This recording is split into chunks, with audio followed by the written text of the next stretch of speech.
Recently, I heard a video expert talking about podcasting and video and podcasting versus video, and they mentioned that podcasting is not a way to grow your audience, that podcasting is only a way to nurture your existing audience, that you need to be doing something like YouTube video in addition to your podcast to grow the audience and drive them to your audio podcast. We're going to call BS on that today on several layers. So let's just do that.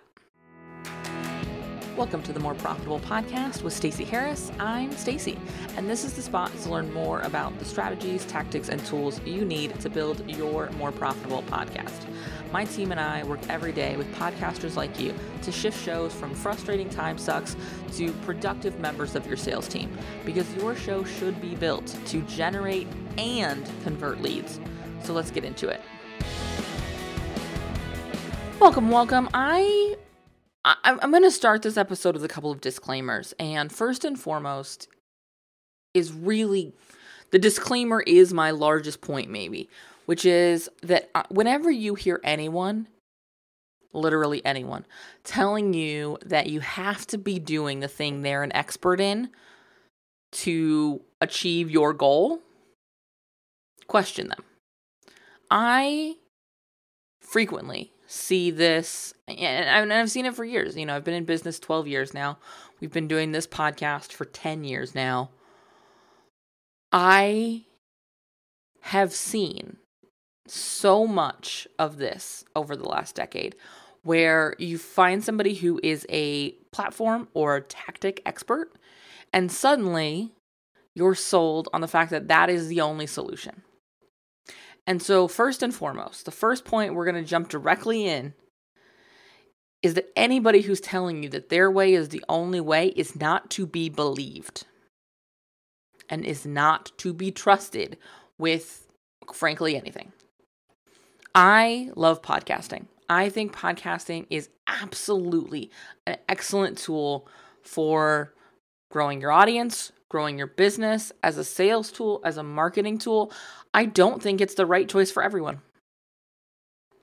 There have been people who have booked calls with me over the years who I have told to either not start a podcast or even end the podcast they were already doing. There is no one right lever. There is no one magic button. There is no one mystical tactic that can guarantee you success. There just isn't. And so when I recently heard somebody who's a video expert talking about podcasting and saying that the only way you can be using a podcast as part of your business is if you're using something like YouTube to drive traffic to the podcast, and not in a like we need to be promoting the episodes, but in a you need other kinds of content way. Saying that it is not possible to grow your audience, to grow your email list, to grow your community, for new people to find you if the podcast is your primary marketing tool. You have to be using video to drive people to the podcast. And this is fundamentally untrue. Like, fundamentally, at its core, is just nonsense. Because it's discounting that, very simply, some podcasts are already on YouTube.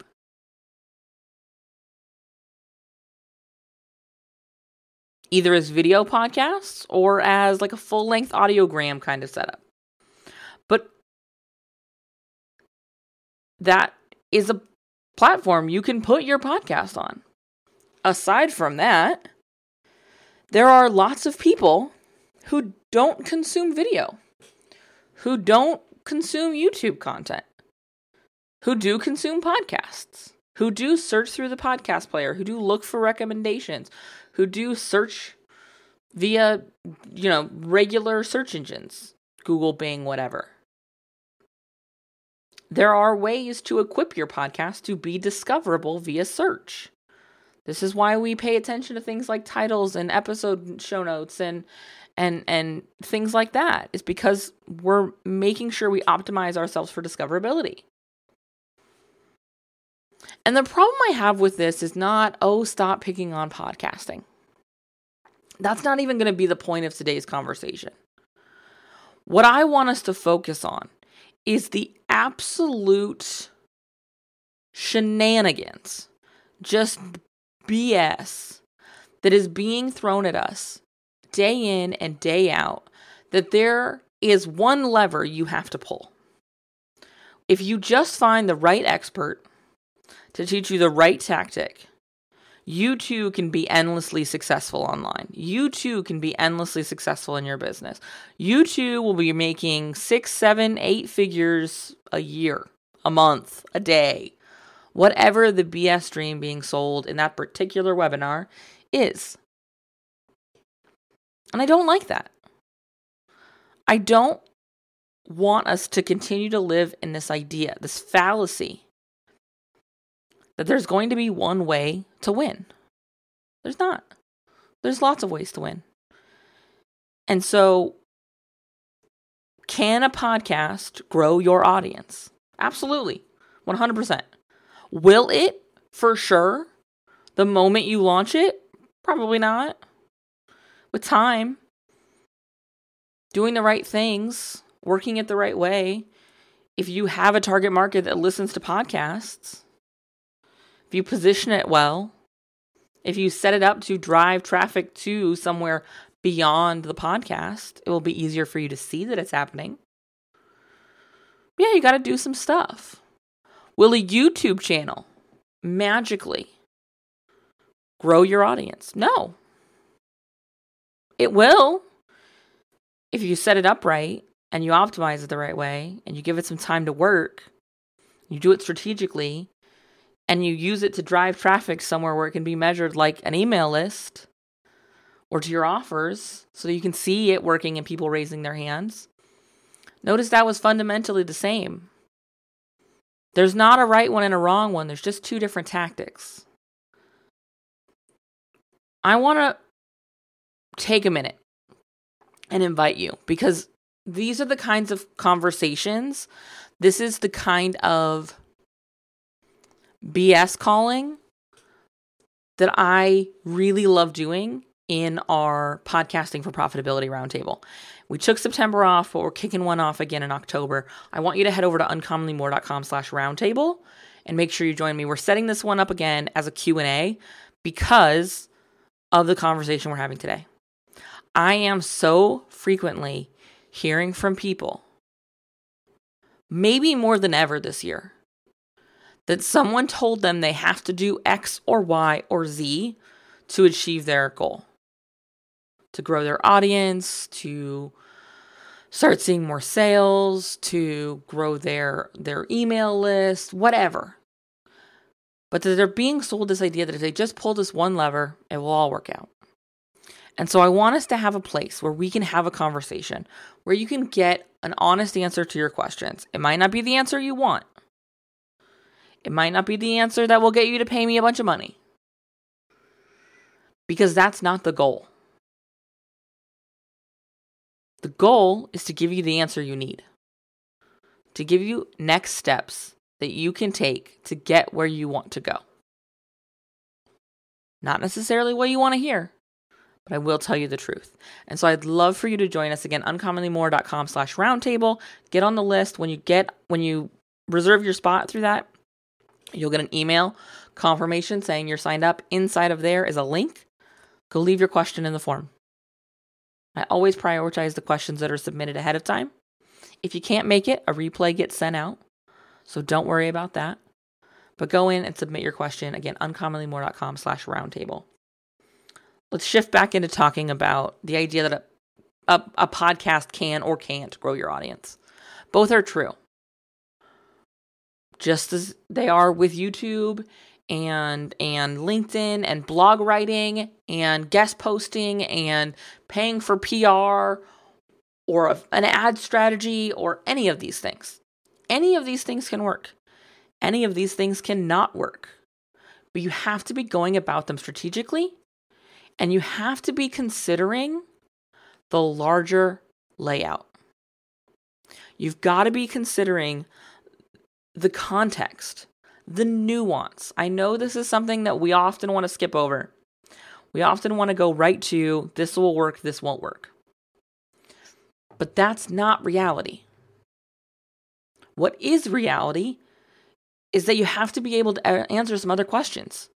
This is why when I sit down with clients for our podcast strategy intensives, when I sit down with our production clients quarterly, we are always talking about the same things. Who are we talking to? What do we want them to do? What do they need to know before they can take that action? Because if we're not looking at these context pieces, we won't know which tactic connects. The most important one being the who. We have to understand who we want consuming. If I am somebody who is selling you podcast production services or a podcast strategy intensive, it would be weird for me to do that without a podcast. Because you know who wants podcasts? People who listen to podcasts.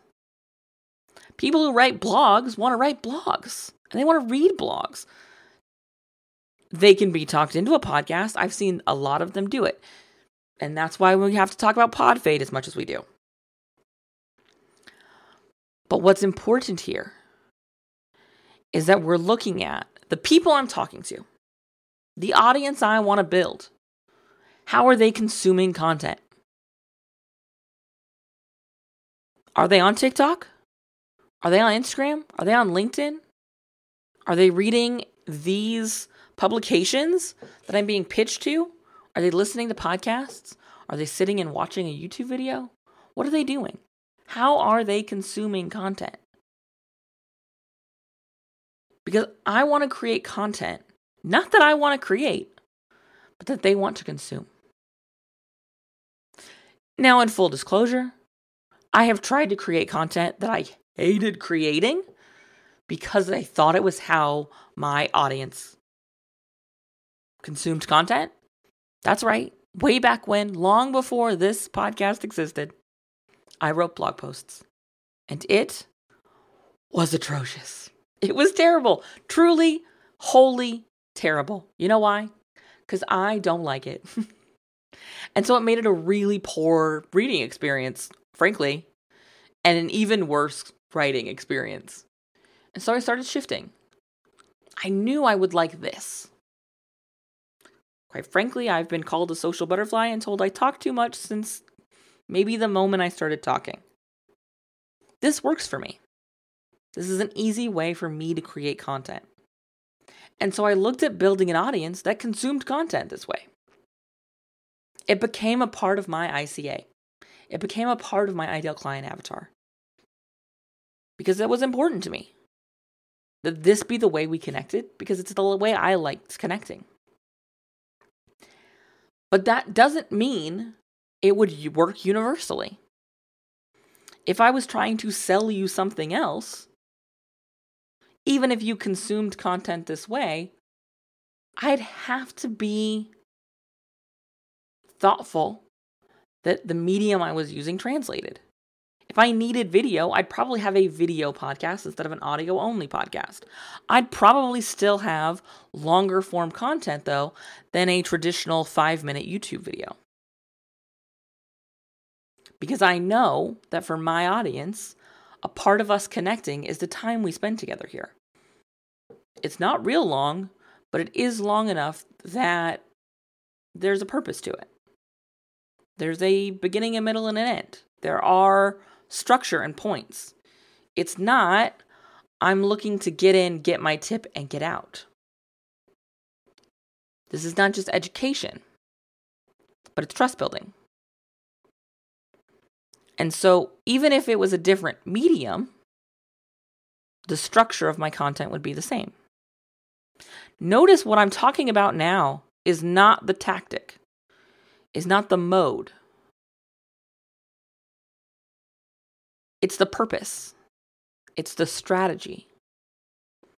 It's the how it's executed, not what is executed. And that's what I really want you to walk away from today with. That's what got me really fired up when I was listening to this, is so often These conversations are only about the how. They're only about the medium. They're not about the message. They're not about the structure. We're forgetting the nuance. We're forgetting the purpose. We're so interested in growing a bigger audience that we forget to care about the audience we're building. I don't want more people to start listening to the show so that I can feel good about having more people here. I want more people to listen to the show so that the show can impact more people. But that means it needs to be in front of the right people. I don't want people for the sake of people. I don't want numbers for the sake of numbers. I want the impact. I want you to listen because you're going to hear this and go, oh yeah, that's going to force me to think differently about something. That's going to get me to try something new. That's going to get me to revisit something I tried before. That's going to get me to stop changing the tactics before they have an opportunity to show me any real data, to show me any real evidence of success or a learning opportunity. The conversation is not about the what. It's not about the medium. The conversation you need to be having if you want to grow your audience in the next quarter, in the next 6 months, in the next 12 months, in the next 5 years has got to be about the audience, and it's got to get to be about why you want to grow the audience. What is the impact? What is the purpose for you and for them? Because until you can run every decision you make through the filter of those purposes, you will struggle to succeed no matter what tactic you're using. Because until you understand the purpose, you cannot make decisions aligned with the trajectory of you getting to your goal. It's simply not going to happen. You've got to be thinking about the nuance, the context, the pieces that come around. Should I have a YouTube channel? Should I be on TikTok? Should I have a podcast? Should I be doing blog posts? Whatever. Should I be pitching these media outlets? Should I be looking to guest on other people's podcasts? All of these questions have got to be filtered through your purpose and who you want on board. This was soapboxy, and so we're going to keep it super brief. But I hope that this got you thinking as you have one of those moments while you're scrolling Instagram later, or you're watching a YouTube video or whatever, you're sitting in an event and you hear from the stage, this is what you've got to do. Here's the only way to reach audience. I want that to trigger a red flag in your brain. I want that to immediately pique your ears and make you question the source. Because there is not ever one right way.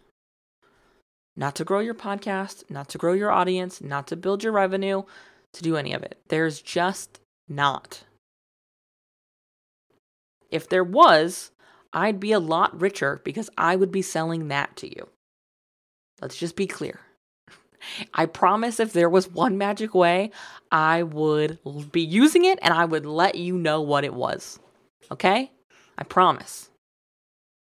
So if you hear anyone, anywhere, at any time, in any part of your life, telling you that this is the thing, this is the one way, stop the conversation and run away immediately. Okay, maybe you don't have to run away. That might be a bit dramatic. But start asking questions about nuance. Start adding context to the conversation. And it's real funny to watch a meltdown when you do that. All right? All right. That's it. Quick and dirty today. Thank you for joining me. If you are interested at the time of recording this, I think there is one, maybe two podcast strategy intensives left for this year. I'd love to sit down with you. So head on over to uncommonlymore.com/intensive to book a time for us to chat so that we can get you on the calendar and talk all sorts of nuance and context and find your right next step. Sound good? I'll see you there. Again, uncommonlymore.com/intensive. And of course, I'll see you right back here next week. Thanks. Thanks so much for listening to the show. Remember that content consumption does not make changes. So commit to doing something from today's episode. Maybe it's taking action on what we talked about. Maybe it's reaching out to me and learning more about podcast strategy intensives or what podcast production looks like with our team. All of that is over at uncommonlymore.com. And if you haven't yet signed up for the podcast newsroom, I want to remind you that is a great next step. If you're not really sure what comes next, hang out over there. Get those exclusive private episodes. That's over at podcastnewsroom.com. And the last favor I will ask, because social proof is endlessly important for sure, is to leave a rating or review for the show. If you go to ratethispodcast.com/more, that's the easiest way to do it. But I would love to hear what you thought of the show, what you think of the show, and if the show has been helpful for you. I can't wait to chat with you. So this is just the start of the conversation. Reach out so we can keep it going. Talk soon.